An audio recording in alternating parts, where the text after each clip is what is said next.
బంగాళాఖాతంలో మరో అల్పపీడనం ఏర్పడింది. నైరుతి బంగాళాఖాతం అలాగే పరిసర ప్రాంతాల్లో ఈ అల్పపీడనం ఏర్పడిందని వాతావరణ శాఖ తెలిపింది. రాబోయే 24 గంటల్లో ఇది బలపడే అవకాశం ఉంది. మరోవైపు మలక్కా జలసంధి దగ్గర కొనసాగుతున్న తీవ్ర అల్పపీడనం వాయుగుండంగా బలపడిందని ఏపీఎస్డీఎంఏ తెలిపింది.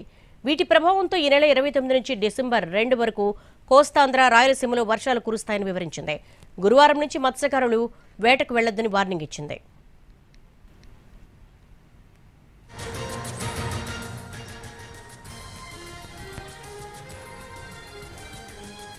దగ్గర ఏర్పడ్డ తీవ్ర అల్పపీడనం వాయుగుండంగా రూపాంతరం చెందింది. మరోవైపు శ్రీలంక దగ్గర ఒక అల్పపీడనం ఏర్పడింది. ఈ రెండింటికి దూరం ఉంది. వీటి పోలికలు అంటే వ్యత్యాసంలో కూడా చాలా భేదాలు ఉన్న కారణంగా ఇందులో ఏది బలపడుతుంది, ఏది ఎంతవరకు తుఫాన్గా పరిణామం చెందుతుందనే దాని మీద మరికొన్ని రోజులు సమయం పడుతుంది. ప్రస్తుతానికైతే ఈ రెండు కూడా, ఒకటి వాయుగుండం ఉంది, మరొకటి అల్పపీడనం ఏర్పడింది. రెండింటి ప్రభావంతో ఈ నెల 27 తర్వాత దక్షిణ కోస్తాలో ప్రభావం మొదలవుతుందని, వర్షాలు కురుస్తాయని భారత వాతావరణ శాఖ చెప్తోంది.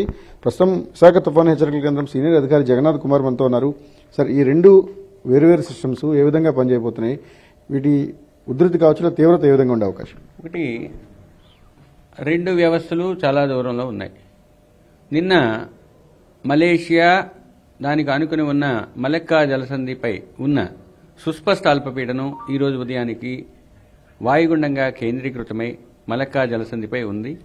ఇది రాబోయే 2 రోజుల్లో పశ్చిమ వాయువ్య దిశలో పయనించి మరింత బలపడే అవకాశం ఉంది. ఇది ప్రస్తుతానికి అండమాన్లోని ఉన్న నాన్కోవ్రి అనే ద్వీపానికి 740 కిలోమీటర్ల దూరంలోను, కార్ నికోబార్కి 870 కిలోమీటర్ల దూరంలో ఉంది. దీంతో పాటుగా నిన్న కామెరూన్ పరిసర ప్రాంతాల్లో ఉన్న ఉపరితల ఆవర్తనం ఈరోజు నైరుతి బంగాళాఖాతం, దానికి ఆనుకుని ఉన్న దక్షిణ శ్రీలంక మరియు భూమధ్యరేఖీయ హిందూ మహాసముద్రంలో అల్పపీడనంగా కొనసాగుతుంది.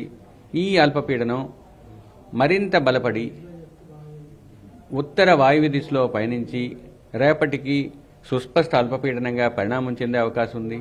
వీటిలో ఏదైనా ఒకటి తుఫానుగా మారే ఛాన్సెస్ కనిపిస్తున్నాయి? ప్రస్తుతానికైతే మార్జినల్ ఛాన్సెస్ కనిపిస్తున్నాయి.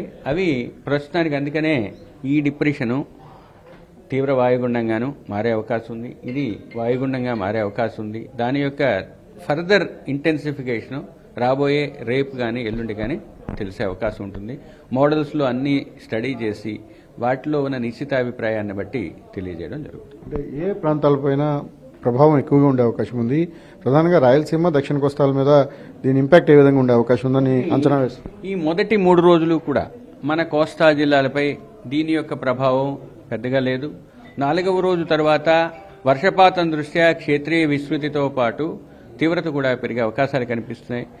ముఖ్యంగా ఉత్తర కోస్తాకు వచ్చినట్లయితే మొదటి 3 రోజులు పొడి వాతావరణం కొనసాగే అవకాశం ఉంది. 4వ రోజు నుంచి మెల్లమెల్లగా వర్షపాతం యొక్క విస్తృతి పెరిగే అవకాశం ఉంది. 4వ రోజున 1-2 ప్రాంతాల్లో, 5వ రోజున ఉత్తర కోస్తా జిల్లాలపై కొన్ని ప్రాంతాల్లోనూ, 6వ రోజు, 7వ రోజు అత్యధిక ప్రాంతాల్లోనూ పడే అవకాశం ఉంది. ఇక దక్షిణ కోస్తాకు వచ్చినట్టయితే మొదటి 3 రోజులు 1-2 ప్రాంతాల్లో పడే వర్షాలు 4వ రోజు తర్వాత విస్తృతి పెరిగే అవకాశం ఉంది. 4వ రోజున కొన్ని ప్రాంతాల్లో, 5వ రోజున పలు ప్రాంతాల్లో, 6, 7వ రోజుల్లో అత్యధిక ప్రాంతాల్లో పడే అవకాశం ఉంది.